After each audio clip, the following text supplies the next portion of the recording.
كل ما عن داود يال وأنت وحن رئيس لي لأننا شعب قادر أو كم إذا علماء الديان كالصومالي ورئيس جينا وحن ديرة كساري دونا وحكت الحياة إسلامك يدور النمذا هبوك الدور النمى إسلامك شعب قادر سولو كم هذا النمى أنت هنا ورئيس جينا جودها وبين ضد حلقة بين السويدين شعب قادر سويال كيس تاريخي ولو أي ضد قاعد كوي قنا والمحك كحوس كرتا سويال كذا تاريخي وكم بسم الله الرحمن الرحيم الله يعون ديان من شونا ديان كان نجونا ده تقانينا أنا قانو بيشري لكن ده اسمه ما موتيلي قلت ستلاقي هاي أنا باكراوند أكاديمي ملي مركي لغا ريبو انتي اون سكول كعادية مركي لغا ريبو كوليج يو جامعات يو معهد كسو بحي من مجيرو قمتيدو waxay ahayd xalaqaadka iyo masaajida ay ahayd waqti dheer hada 9kii laga soo bilaabo ama ka horba ilaa ay xilligana waxaan ahay dadka masaajida ka daraasaya aan ahay marka inta badan sida uun magacaada moodo inuu igu baxayo سير أي راعيين حديث لبعض أسبان طبعا وحان dadka uga faa'iideeyo ay yihiin si guud marka dawladdu ma ku dhex jira markii laga reebo yaro ganacsiyo reerka iyo aan ku deganahay markii laga reebo marka waa inahan sun su'aal yar weydiiyey magaca siiro xagee ka raacay magaca siiro maadaama aan siirada akhriyo taqriiban hadda 20 sano u dambeysay la oran karaa سيردان يعني دراسية نضيت هاي رمضان كستا مساجد تشيكشيا كاملة أنا هالكتاب رمينه يو 10 خميسية جماعين تبغان وبغان أو عن مساجد دقار كود أكو آخريو مركا سيرة النبي يو صحابة يتابعين تا يو ساس تاريخ الإسلام كا سيبود إنها ساد مدائني كانت إن دتكو إن تيجو برتين أي رهدان عبد سيرو هذا يراهدان marka magacaygu waa Abdulqaadir Shafseen weeye markale waan ku mahad celinayna waraysigeena inta uu galina su'aasha koobaad aan ku weydiinin muxuu yahay xiriirka ka dhaxeeya islaamka iyo dawladnimada maadaama barnaamijkeenu uu ku saabsan yahay islaamka iyo dawladnimada xiriirka dhaxeeya bismillaahir rahmaanir rahiim alxamdulillahi rabbil aalamiin wasalaatu wasalaamu ala ashrafil mursaliin sayyidina muhammadin wa ala alihi wa sahbihi wasallam ما تنتهين استضافة iyo amado baahan in waqtina la siiyo waxweeyaan akhris badan in la siiyo baahan qof kastaba oo intuu research ka sameeyo oo akhriyo in culimada islaamka iyo waxay ka yiraahdeen diinta islaamka guud ahaan waxay ka qabto inuu ogaado muhiim ah islaamka iyo dawladnimada xiriir ka dhaxeeyay islaamku waa dawladuna waa islaam yani si guud marka tiraahdo waa sida weey حوي إسلامكو وحلا بدن وحشرة عند دولتنا كمارمينينو نظام الإسلام كيا كذا إسلام كان الجهاد كو كله دولتنا كمارمو يو حن دولتنا كمارمينو كله أرمها حدود كساب سنة قف وحدلي تلكيسة دولتنا كمارمتو يعني قف كم قرنا يساو حبي كعنتها اللي شرو مركي اللي تصالحان دولتنا كمارمتو مركا وحوي ما دام يساتهاي إسلام كون دولتنا إسلام كيسة عثمان رضي الله عنه أيها وحلقة شيء هذا الله إن الله لا يزع بالسلطان ما لا يزع بالقرآن إلهي سبحانه وتعالى أود وحاو كصحة وحانو القرآن كه يرس كيسة يأخذ كيسة أنو كصحين بكصحة إلهي سبحانه وتعالى القرآن كيسة ملا بدن أيوة كجع الله أرمى دولة مننا وأنا أحكم بينهم ما أنزل الله يعني سورة وحويان أنا أحكم بينهم ما أنزل الله سورة المائدة كحكم dhexdooda ilaahay soo dejiye ومن أحسن من الله حكما إلهي كحكم هناك سمر كليه لقوم يقولون يعني حكم كي بستوسا رب سبحانه وتعالى وقالوا إلهي إن الحكم إلا لله حكم قاعد كلو الهي ما تشرتو إلهي بإسكاله معناه حوي شرع الدجين مر كليه عدو حشري وحلي إلهيات شرع الدجين ودمبي سيدي إن الحكم إلا لله إلهي باله إسقى ما أنا قم باله أولاني يجاروي فشرع الحديث والله سبحانه وتعالى تكون وكوي فلاني marka xiriirka ka dhaxeeyay waa xiriirka isaga Nabi Muhammad alayhi salaam markuu yimid waxa uu ka bilaabay anbiyadii horena ay ka bilaabeen in qowmi tabi'un qowmka aniga raac qofka marka waraaqaha qoriyay rasuulka calayhi salatu wasalaam boqorada iyo amiirada meelaha kala jooga u qoriyey waxaa ka mid ahayd aslim taslam yutika allahu ajraka maratayn islaam waad nabadgeli ilaahay ajirkaaga laba laab buu kuu siin haddaad islaamtada ka mid ballamaha nabigu calayhi salatu wasalaam bixinayey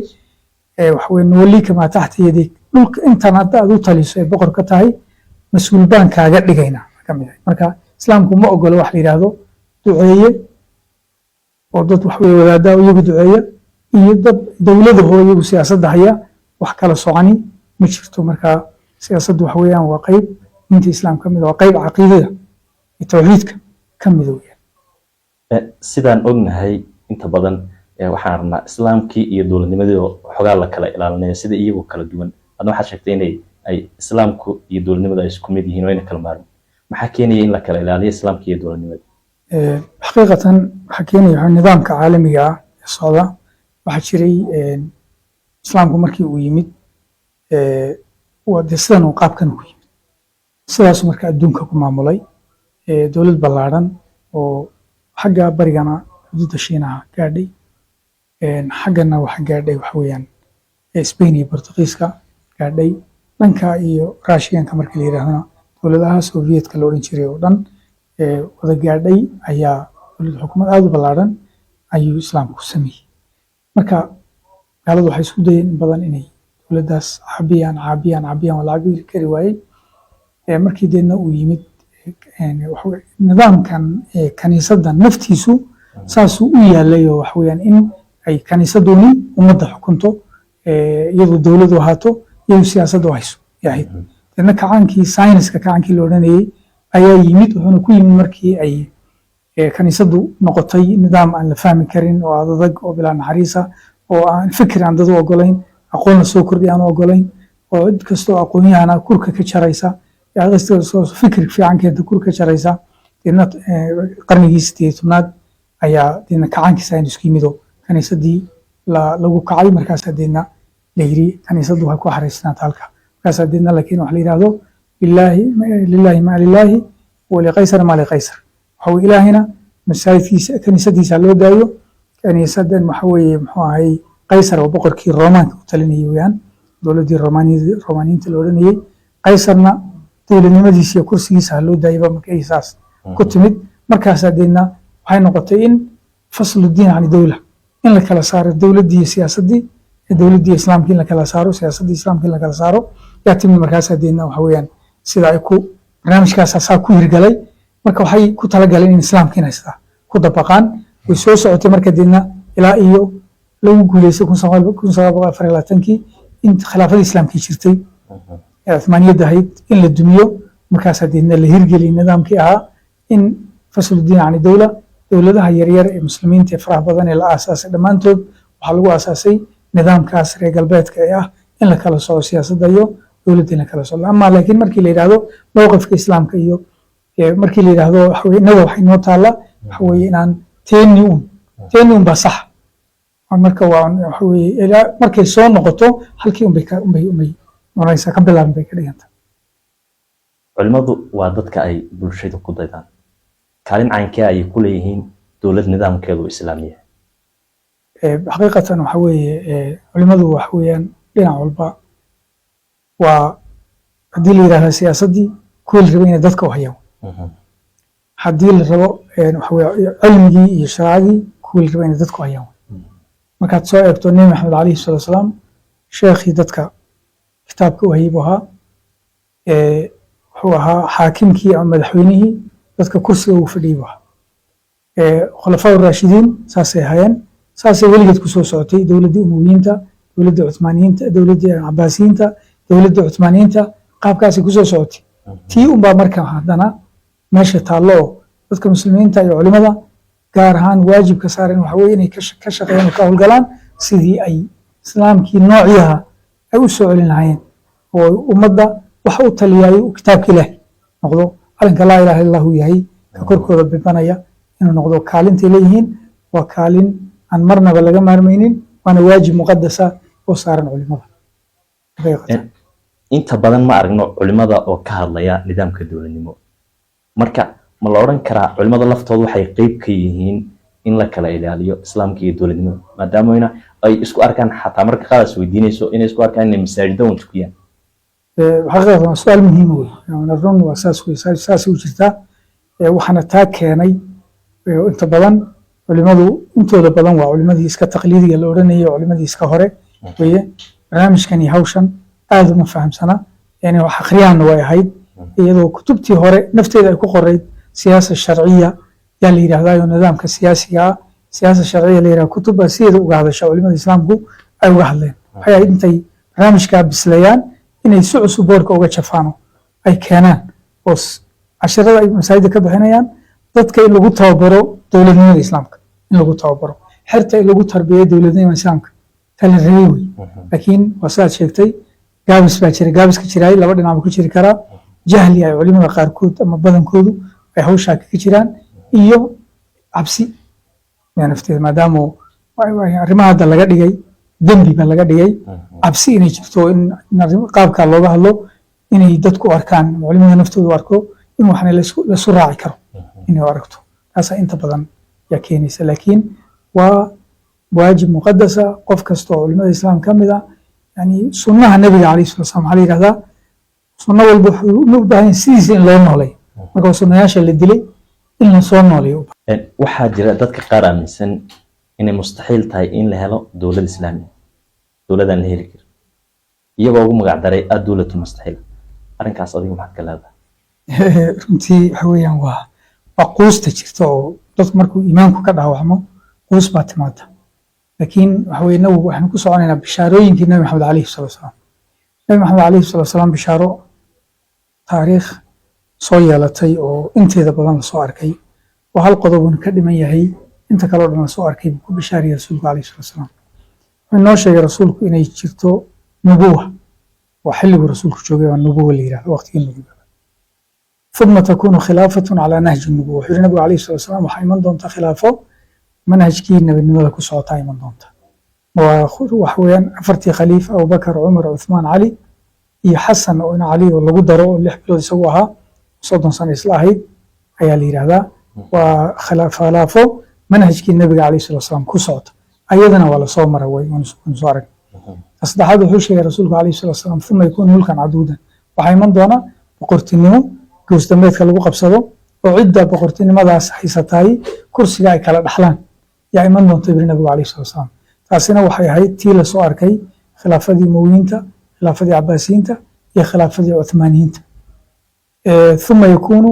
mulkun jabarut ibn nabiga alayhi salatu wasalam kadib dictatoro dadka ugu taliya keli talisnimo ayaa iman doona bi rasuulku sallallahu alayhi wasallam taasna waa taynu xilligan aynu ku jiray 24kii laga soo bilaabo ilaa maanta taynu ku jiraay waa mulkiga jabaruudka wey nabigu alayhi salatu wasalam kusoo gabagabeeyey thumma takunu khilaafatun calaa manhaji nubuwa waxaa iman doonta kolka u dambaysa khilaafo manhajkii rasuulka ku socota yaa iman doonta waxaan loo odhan karin waa mustaxiil taas way jirtaa waxaa kaloo jira in nabigu alayhi salatu wasalam sheegay in nabi ciise soo degi doono oo kitaabkeennan dadka ku maamuli doono waxaa kaloo jirta in nabigu sheegay sala allahu alayh wasalam inuu mahdigu soo bixi doono oo kitaabkeennan dadka ku xukumi doono marka rajooyin fara badan waxaa jirta bishaarooyinkii rasuulka alayhi salatu wasalam magaalada istanbul in la qabsan doono sheegay waa la qabsaday already waa xuruuday wuxuu sheegay rasuulka alayhi salatu wasalam magaalada rooma inay gacanta muslimiinta geli doonto way dambaysaa maadaama waxyaalahaasi dambeeyaan ma odhan karo waxaas waa mustaxiil ma odhan karo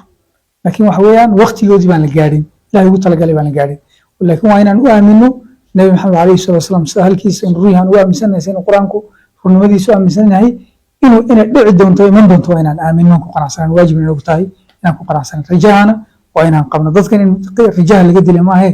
waa in ummadda rajaha loo nooleeyo si ummadda looga helo in uu hawlgasho loo helo waayo xagla laaban xoolo kuma yimaadaan fadhiga waxba ku imaayaan culimo dadaasha iyo dad ducaadoo dadaala ee u baahantahay arrintaa ka hawlgala ilaahayna darajo ku siiyo inta kalena ummadda ilaahay ku badbaadiyo bermad uga dhigo ayay u baahan tahay ma jiraan tiirar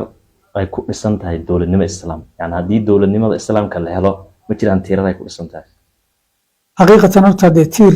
muhiima jiro waa cadaaladda cadaalad waa laga maarmaan islaam markii la yidhaahdo waxaa laga uriyaa waa cadaalad wey cadaaladna waxay noogu dambeysay waxa islaamka inagu dambeeyey kitaabka ilaahay marka dadka lagu xukumo kitaabka ilaahay baa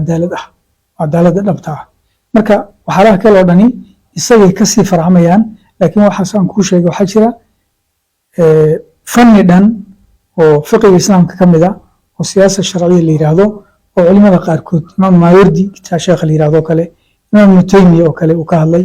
culimo badan ay ka hadleen kutubna ay ka qoreen ayaa jira u baahan in sidiisa loo daraaseeyo u baahan laakiin waxa weye markii la helo khaliifkii muslimiinta markii la helo tiirka koowaad horta kow waa ummadda waa waxa weeye beyskii wey ummadda waxaa kasoo dhexbaxaya baarlamankii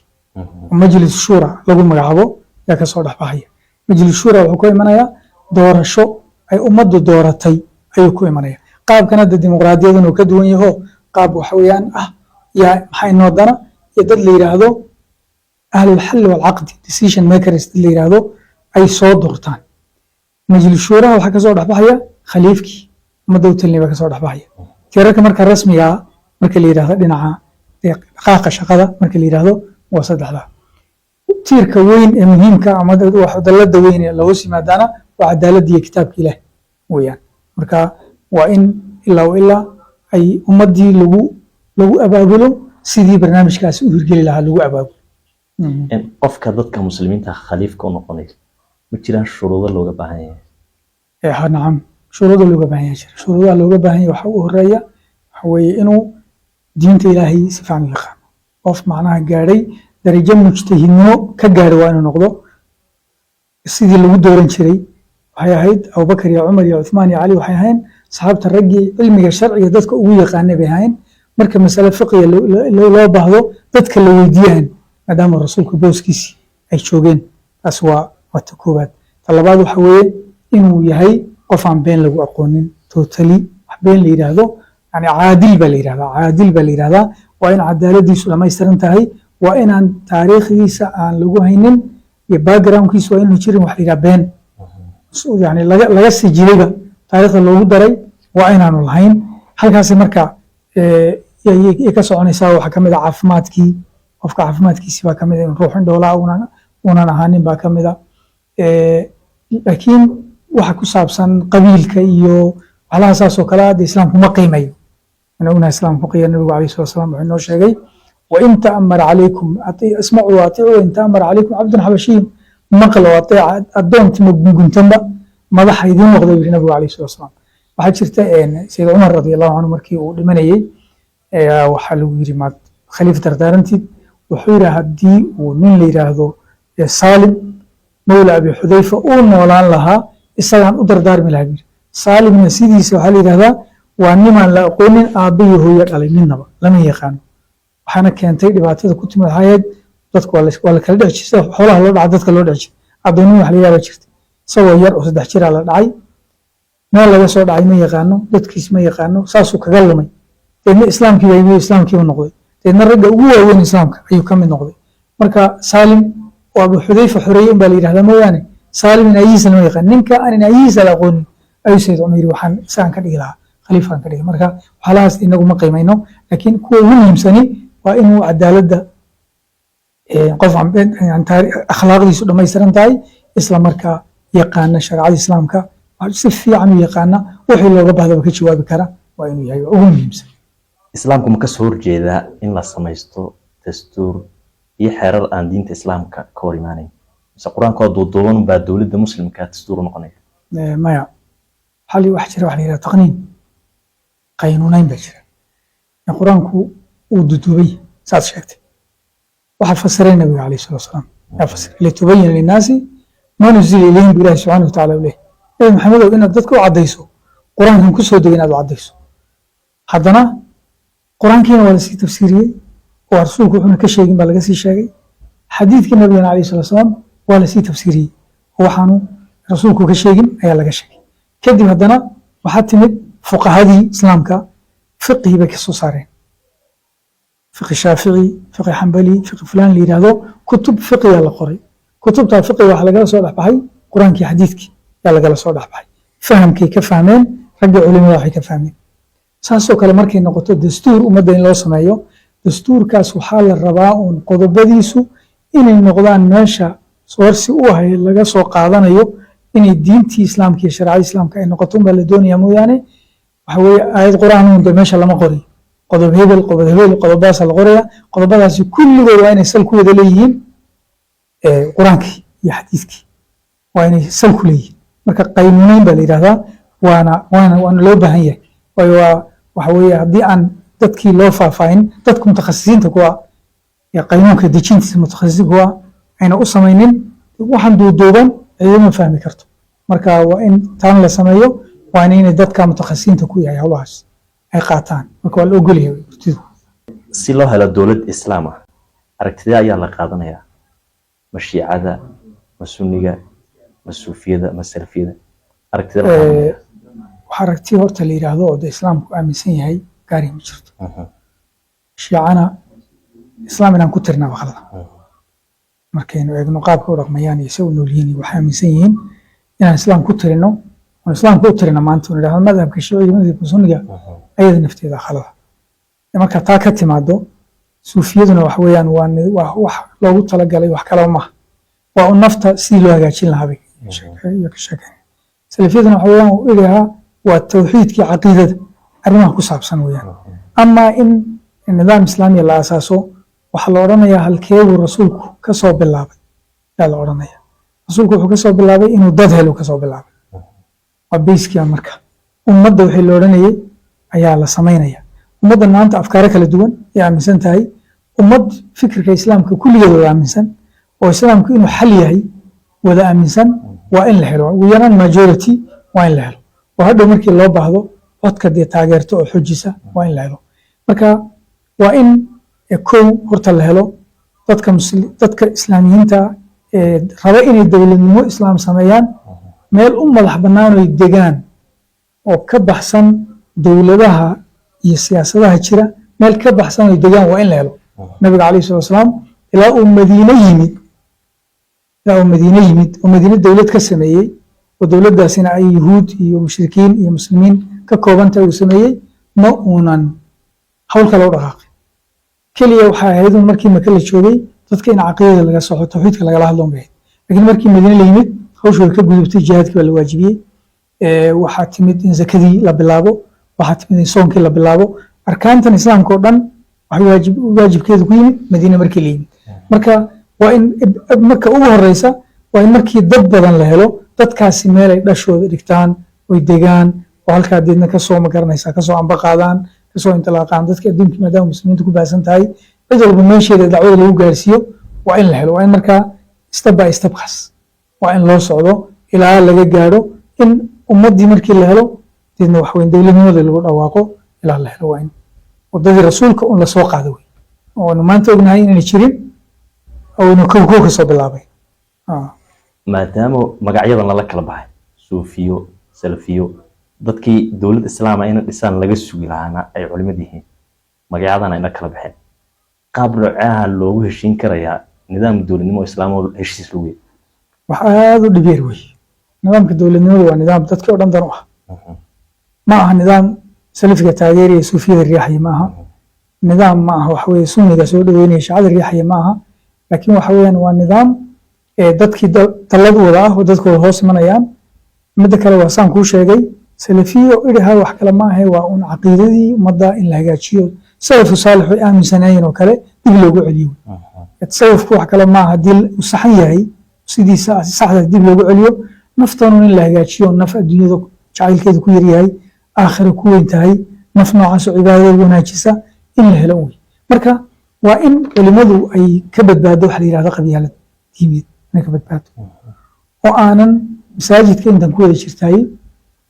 waa intii magac walba lahayd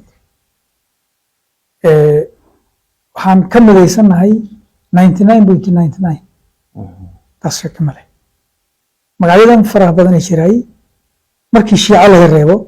waxay ka midaysan yihiin 99.99 bay ka midaysan yihiin dadka 99.99 ka midaysan hal dhibac inay ku kala maqnaadaan waa mushkilo weyn waxaa laga midaysan yahay arkaanta islaamka oo dhan baa laga midaysan yahay shucabul iimaan oo dhan baa laga midaysan yahay salaadan sida loo tukanayo laba isku haysto salaad sida loo tukanayo 5 salaadood inay jiraan waqtiyada inay kala leeyihiin salaad walba tirada ragcadeedina intaa yihiin laba isma haysato howlaha noocaas markay qaabka u yaalaan waxaynu isku haysanaay waa waxyaalo yani gacmaha nagu dhex jiray ka dhiganta marka gacmaha nagu dhex jiran aan iska ilaalino qabyaaladan aan iska ilaalino war waxaynu ka midaysanahay waxaa jira qaacido tiraahda natacaawan fima ittafaqna calayh wayacdir bacduna albacda fima ikhtalafna fiih waxaynu ka midaysanahay iska kaashanaynaa waxaynu ku kala duwanahayna waa isku cudur daaraynaa oo waxaan aamini adigu inaad wanaagun aad rabto haddii aad tallaabo qaaday anigaan raali gelinin inaad wanaajiso inaad doonayso waa inaan aamino oo aan aamino aniga ra'yigaygu la toosan yahay sax laakiin ra'yigaagu inuu ka saxsan yahay kayga waa inaan dhici karto waan ta aaminsanahay markaan qaabkaas u fikiro waxay noqonaysaa in waxaan isku diidi karaa dadkii ayna jirin dadka matala gaalada marka la yidhahdo gaaladu waxa weeyaan waxay isku khilaafsan yihiin sida aan sheegay ugu yaraan 90% isku fikir maaha isku diin maaha isku waxba maaha laakiin maxay ka midaysan yihiin dan guud waxa yidhahday ka midaysan yihiin oo kooban tira kooban ay ka midaysan yihiin danta guud aan ka wada socono waa qodobka labaad cadowga hal cadownu leenahay islaam la yidhaahdo halka cadownu leenahay oran ka soo lug baxno horta inagu khilaafaadkiin intaan dib u dhigan aynu cadowga aynu leenahay aynu ka soo lug baxno taasay aaminsan yihiin qaabkaa marka aynu ku socono inagu maadaama wixii nabi yahay waxaynu ka wada midaysannahay kulligii uu yahay waxaynu isku khilaafsannahay uu naadir yahay waxyaala iska basiita uu yahay hal la qunuudo iyo yaan la qunuudi salaada kadib hal la duceeyo yaan la ducaynin waa waxyaalo anugu haddii aan imaam qunuudaya aan la tukado waa inaan la tukado imaam aan qunuudayn haddaan la tukado waa inaan la tukado waayo waa ma aha waajibaadkii maaha arkaanta salaada ku ansaxaysay maaha waxyaala saas oo kale inay salafiye suufiye magacyo noo kala bixiyaan waa ayaan daro waan waxaa la isku haystaa haddii uu sida u fudud yahay maxaa keenaya in culimmadu mar kasta ay iskhilaafaan waxaad moodaa inay meeshii danaysi aanay kamanay danaysi kama mana qabyaaladna kama mana saan kuu sheegayo qabyaala diimeed qabyaala diiniga waa ugu xun weeyaan tacasub baa la yidhahdaa tacasuba diinigii tacasubka diiniga waa ka ugu xun wey haddii marka labadaas laga dawoobo wala shaka wax isdiidaya ma jiro yani waxaad ka tusaale waxaa kugu filan deegaankeena waa deegaanka ugu khilaaf ka yar marka loo eego Soomaaliya Kenya Soomaalida dhulkay degan tahay Soomaaliya Kenya marka la yiraahdo Soomaaliya Kenya labada waxa laga yaqaanaa masaajid anigu aanan gelaynin yaa jira total aanan gelaynin waligii aanan ku tukanin saayid aanan ku tukanin in baan soo gelaynin ku tukanin laakiin raggii noocaas halkaa joogay markay yimaadeen dhulkeenan oo dhulku furfuran yimaadeen waxay la yaabeen bay arkeen waxay arkeen dadkii oo muxaadaradooda wada xaadirayo cashirkii oo kulli la soo wada fadhiisanayo salaadihii lagu wada tukanayo aan masaajid kolba ay kuu qabsato inaad lagu tukanayo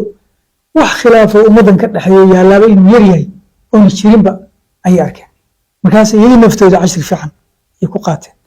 masaajidka hadda uu Kenya oo kale tusaaladii masaajidka xasan ma gelayo masaajidka umar xasan ma gelayo dadka kala raacsan waa saas oo kale dadka kala raacsan waa saas oo kale cashirka umar dadka ku taxani cashirka xasan ma tegayaan mamnuuc yani